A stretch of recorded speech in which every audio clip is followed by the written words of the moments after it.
Dans l'histoire des leaders africains qui avaient une vision pour le continent, nombreux sont ceux qui ont laissé leur vie. On peut citer Patrice Lumumba, Steve Biko ou encore Thomas Sankara. Mais dans cette vidéo, je vais vous raconter l'histoire d'un leader africain qui voulait l'indépendance de son pays, qui voulait la réelle indépendance économique et politique pour son pays. Mais cela a déplu aux États occidentaux qui ont tout fait pour le déstabiliser, voire l'assassiner. À telle enseigne qu'ils ont fomenté un plan très machiavélique qu'ils ont appelé l'opération Persil. Bonjour, je suis Mr. Arès, bienvenue sur ma chaîne YouTube. Si vous ne connaissez pas l'histoire de l'opération Persil, posez-vous confortablement, je vais essayer de vous la raconter de façon brève, succincte et précise. Avant de commencer la vidéo, je tiens à m'excuser pour ceux qui ne sont pas nouveaux sur la chaîne YouTube de l'absence. Ça fait pratiquement un mois que je n'ai pas fait de vidéo, ce qui n'est pas très habituel. J'ai eu beaucoup de choses à gérer d'un point de vue personnel et je travaille également sur un projet qui va arriver bientôt. Comme vous le savez, j'ai entrepris le projet de faire un mini-documentaire lors de mon dernier voyage en Afrique pour montrer un peu la jeunesse dynamique, les gens qui se bougent, toujours dans l'élan de la chaîne YouTube. Là, je suis de retour. Posez-vous confortablement et c'est parti. Let's go. Durant les années 58, la France est en proie à une guerre avec l'Algérie, une guerre très sanglante. Et c'est dans ce contexte-là que le général de Gaulle arrive au pouvoir et il se lance donc dans un projet de décolonisation vraiment très massive au niveau du continent parce que les pays africains demandent la décolonisation de plus en plus. Le monde entier d'ailleurs demande la décolonisation. Et donc le général de Gaulle va donc se lancer dans ce projet-là pour décoloniser l'Afrique francophone, enfin les pays qu'ils ont colonisés. Alors naturellement, ce projet-là n'est pas dénué de toute intention malsaine. Je vous explique. Alors, le général de Gaulle ne veut pas décoloniser pour décoloniser. Il veut décoloniser, mais tout en ayant derrière ce fameux partenariat France-Afrique qui implique des aides financières, mais surtout avoir la même mise sur les richesses du continent. Quelle humiliation! Donc, dans ce contexte-là, il va se lancer dans un vaste projet qui est de parcourir l'Afrique, aller voir les présidents africains, leur raconter des sérénades, bref, tout le petit théâtre. Et donc, cela va de pair avec les bains des foules lorsqu'il est dans les pays. Sauf qu'il décide, dans la continuité de ses voyages, de débarquer à Conakry pour venir expliquer une fois de plus son fameux projet de partenariat. Et le 28 août 1958, Charles de Gaulle débarque à Conakry. Il est accueilli comme il se doit, tout se passe parfaitement bien. Sauf qu'il ne s'attend pas du tout à tomber sur un homme politique pragmatique et qui a du caractère, en l'occurrence Ahmed Sékou Touré. À cette époque, Sékou Touré a seulement 36 ans. Il est député maire au RDA. Et là, il va vraiment tenir tête à Charles de Gaulle de façon publique devant tout le monde. Il va tenir un discours dans lequel il dira que nous ne renonçons pas à l'indépendance. Nous ne renoncerons jamais à l'indépendance. Il dira même plus loin qu'il préfère être un pays libre et pauvre qu'un pays riche sous l'esclavage. Pour moi, c'est une façon de dire très simplement, allez vous faire foutre, donnez-moi mon indépendance. Et ce discours va vraiment déplaire à Charles de Gaulle, d'autant plus que c'est devant tout le monde entier. C'est un petit noir, et en plus de cela, ce n'est pas un bon timing. Parce que, comme je vous l'ai dit, la France est déjà en difficulté avec la guerre en Algérie. En plus de cela, il y a quelques années auparavant, il y a eu la guerre au Vietnam. Donc vraiment, d'un point de vue international, il faut vraiment montrer que la France a une certaine poigne. Et surtout, il ne faut pas que le petit colon africain donne des idées aux autres. Donc là, naturellement, Charles de Gaulle ne digère pas vraiment, il ne digère pas ce discours.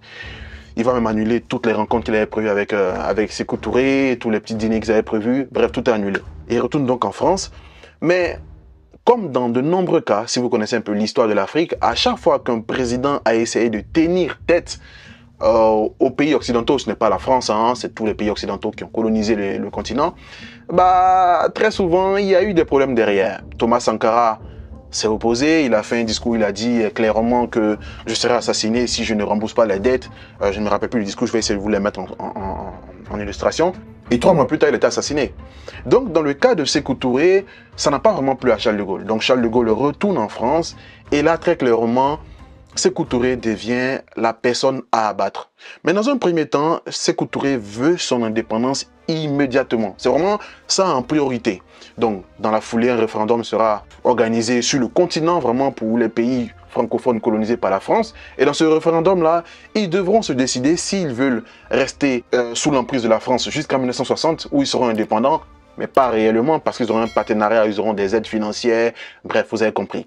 Alors, la majorité des pays francophones disent oui à l'indépendance en 1960, c'est-à-dire 2 ans plus tard, avec ce fameux partenariat de continuité. Mais la Guinée veut son indépendance immédiatement. Et donc, un référendum est organisé et c'est un oui à 95%. Enfin, un oui pour l'indépendance immédiate. Charles de Gaulle ne peut qu'abdiquer et il dit officiellement, s'il veut l'indépendance, qu'il la prenne. Donc, la Guinée est indépendante. Sauf que, la France n'a jamais reconnu la Guinée comme un État à cette date. Encore la France, ça ne me choque pas parce que, voilà, c'est pas l'Afrique. Mais tous les pays africains aux environs, aucun d'entre eux n'a reconnu la Guinée comme un pays indépendant. Seul le Ghana, seul le Cuba, seuls certains pays d'Europe de l'Est ont soutenu la Guinée. Et donc, dès cet instant, Sékou Touré s'est senti lésé. Et pire encore, le jour de cette indépendance, le 28 septembre 1958, si je ne me trompe pas, je mettrai la bonne date en illustration, ce jour-là, des forces françaises ont pillé la banque où il y a des réserves de fonds de la BCEAO. Donc, Sékou Touré avait un projet, ils ont eu écho que Sékou Touré avait un projet, parce que Sékou Touré a décidé de créer le franc guinéen, de ne plus être dépendant du franc CFA. Je ne vais pas rentrer dans le débat du franc CFA, mais si vous avez un peu de jugeote, vous comprenez bien que cette monnaie, c'est une douille. Donc, il va rentrer en contact avec les forces de l'Europe de l'Est et la monnaie, le franc guinéen sera conçu depuis l'Europe de l'Est. Donc maintenant, la Guinée a sa monnaie. C'est dans ce contexte donc que les forces militaires françaises, certaines forces militaires françaises vont piller donc les réserves, les dernières réserves de franc CFA. Et pire encore, pour bien saboter le projet de Sékou Touré, ils vont injecter dans la circulation de nombreux faux billets de francs guinéens, histoire de décrédibiliser cette nouvelle monnaie.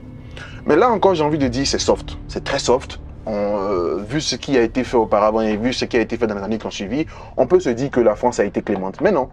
Alors, il y a une force qui s'appelle la SDECE, Service de contre-espionnage français, qui est devenue la DGSE. Et cette force s'est donnée pour mission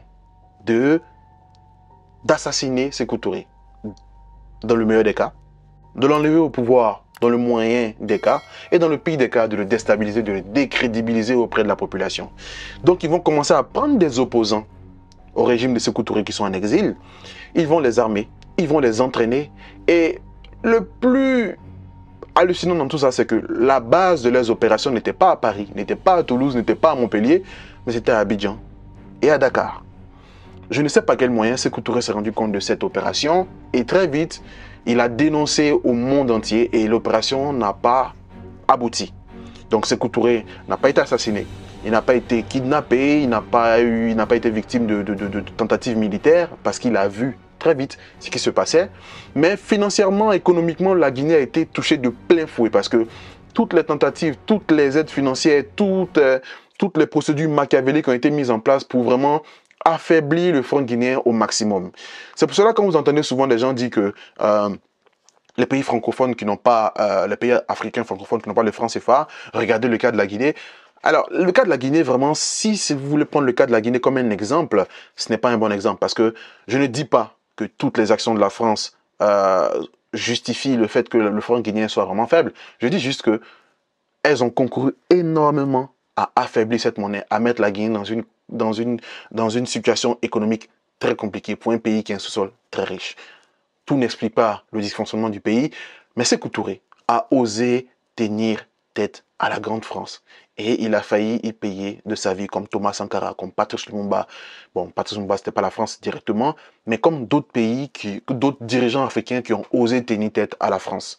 C'est l'histoire vraiment de l'opération Persil. Et si vous vous demandez pourquoi cette opération s'appelait opération Persil, vous verrez que la signification est encore beaucoup plus scandaleuse. Pour ceux qui connaissent un peu, pour ceux qui vivent en Occident, qui font beaucoup de lessive, il y a un produit de lessive qui s'appelait Persil, qui s'appelle encore Persil. Ils ont appelé cette opération Persil parce que c'était une opération qui visait à faire du nettoyage, ni plus ni moins. Donc c'était une vidéo sur vraiment l'opération Persil. J'espère que si vous ne la connaissiez pas, vous avez compris un peu les enjeux, vous avez compris un peu d'où la Guinée vient. Donc elle vient de très loin, elle n'a pas eu tout ce contexte un peu plus favorable que les autres. J'espère que vous avez aimé cette vidéo, n'hésitez pas à vous abonner. D'ici là, portez-vous bien, on se retrouve très prochainement. Ciao, ciao, bisous.